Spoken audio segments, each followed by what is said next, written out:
It's a beautiful day for a fisherman. It's a beautiful day to go fishing. Would you be my co-angler? What's happening, hooligans? It's your boy Andy E. In today's video, it's our November mystery tackle box unboxing. So, I'm not gonna play around. Let's get right to it.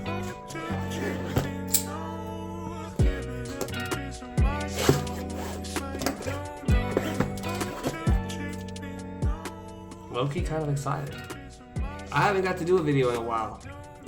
Mainly because I've been doing a lot of work. I have a whole lot of this, and a whole lot of this.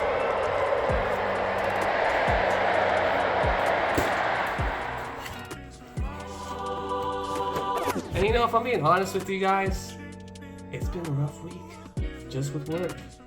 That's it. I'm just kidding. I'll go ahead and... Hold on. Sorry, my cat was causing destruction in the background. Alright, now let's get to it.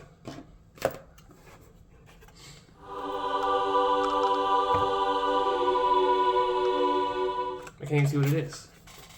Okay. Not gonna lie, it's looking pretty sick. So, first thing I can see is this freaking Thunderhawk Grunt Ready Go. Looks like it's a finesse jig. But it can also, alright, I see what it is. Let me pop this bad boy open. So look at this guy.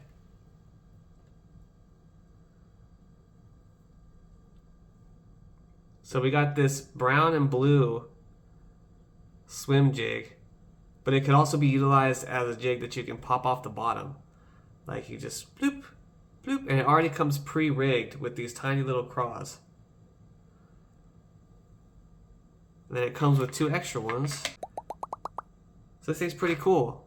So I thought I could see a description on the back, but it just says, it's a jig combo made in conjunction with Mystery Tackle Box. It comes pre-assembled and with indestructible plastic crawl trailer. Each grunt is ready to go, and it comes with 2 spare craws. Okay, look at that. Yeah, that's pretty indestructible, if you ask me. I just don't like how it sits. I'm gonna be honest with you. I don't like how it sits. It doesn't even sit completely on the jig, but it does the job. I'd say you could probably pitch this through like some kind of grass, and even just bounce it off the bottom if you wanted to. You could swim it through the grass, or you can just hop it off the bottom. And these little phalanges are gonna be kicking the whole time, just doing this. All the way down, while you're swimming it, and while you're hopping it off the bottom.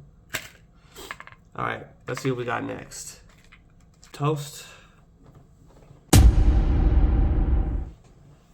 I can't have you jumping up on my lap when I'm over here running around with hooks. My God, though. I am struggling to get this back in the box. Or in its packaging. Alright. Next, from what I can see, we have this Weston bait. Look at this guy. It looks like it comes with the jig head. And it's already pre-rigged. Toast and muffin, please. Jeez, these cats are gonna be the death of me. Let's open this bad boy up, though. Oh yeah, check this out, dude. This is freaking saucy. What the heck? The hook moves with the fish. How is this rigged in here? So it looks like you obviously, like here's the second one. So the jig head, the head itself is like what you attach the body to. But how is this rigged up? I don't want to tear it. So you shove it in there. Right, but what's going on with the hook? Because this is like free swinging. And it's already got pre-cut holes, so it doesn't have to tear up the plastic anymore, is what it looks like too. But, ooh, and that's sharp. I just stabbed myself.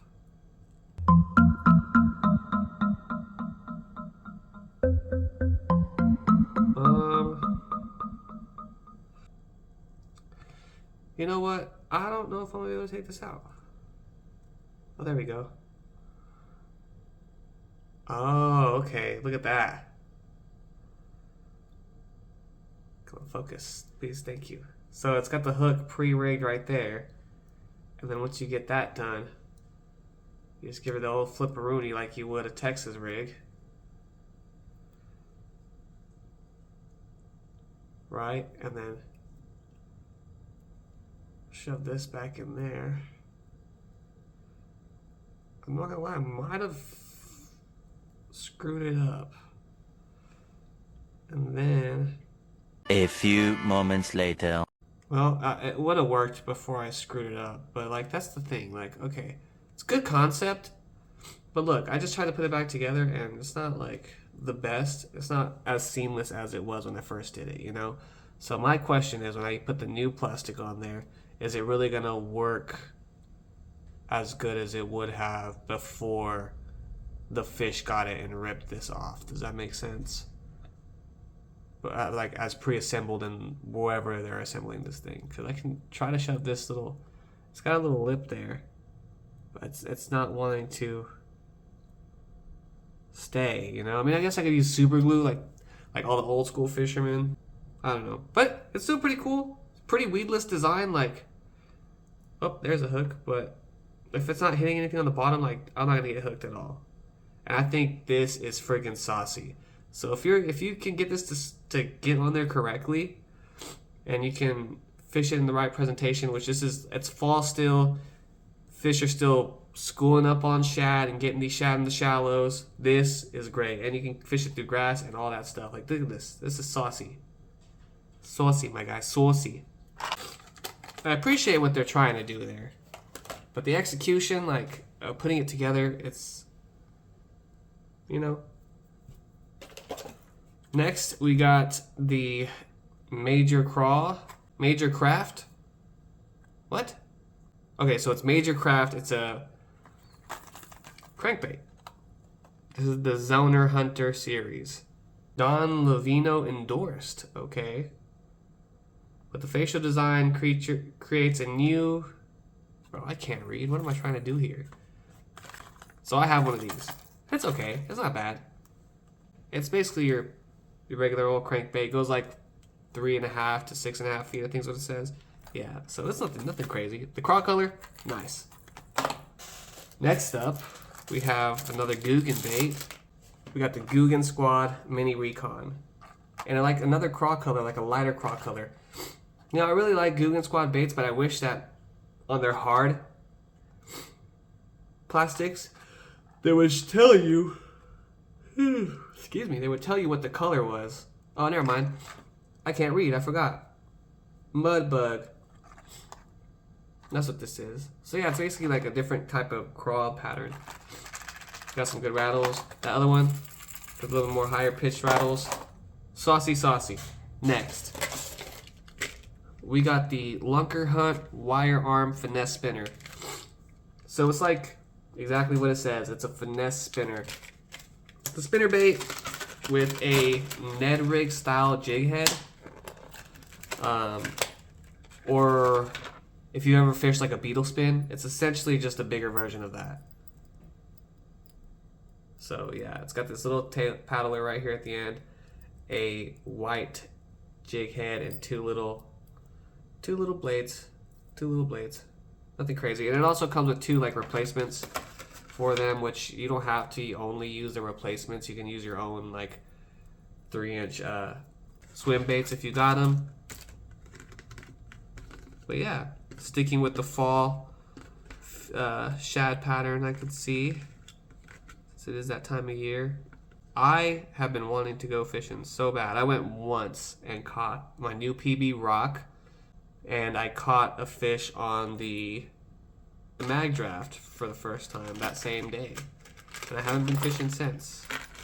It's been hella busy at work. Like I said earlier, we've had non-stop back-to-back games towards the end of October through November, and it's just been wild trying to make sure all the sports are kept up with, because it's not just football we do everything.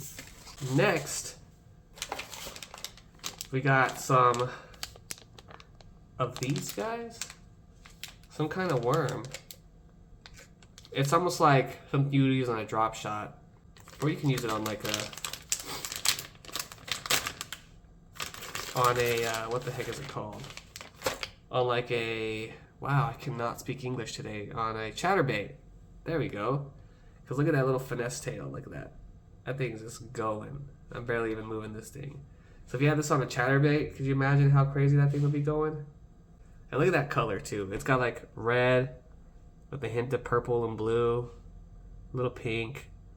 This would be really good, like I said, on a drop shot. If you just had it sitting there, that'd be cool too. That's probably how I'd fish this. Maybe throw it on a chatterbait, but I really don't have any chatterbaits that are this color.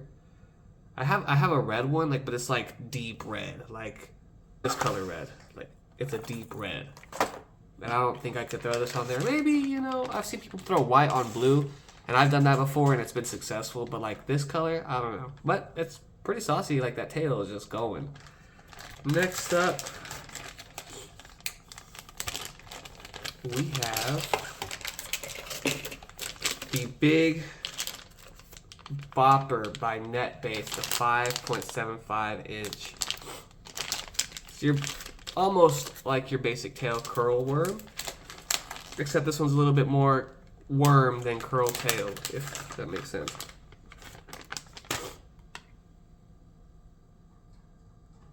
So it's got like that as its tail. This can be going pretty hard, just like that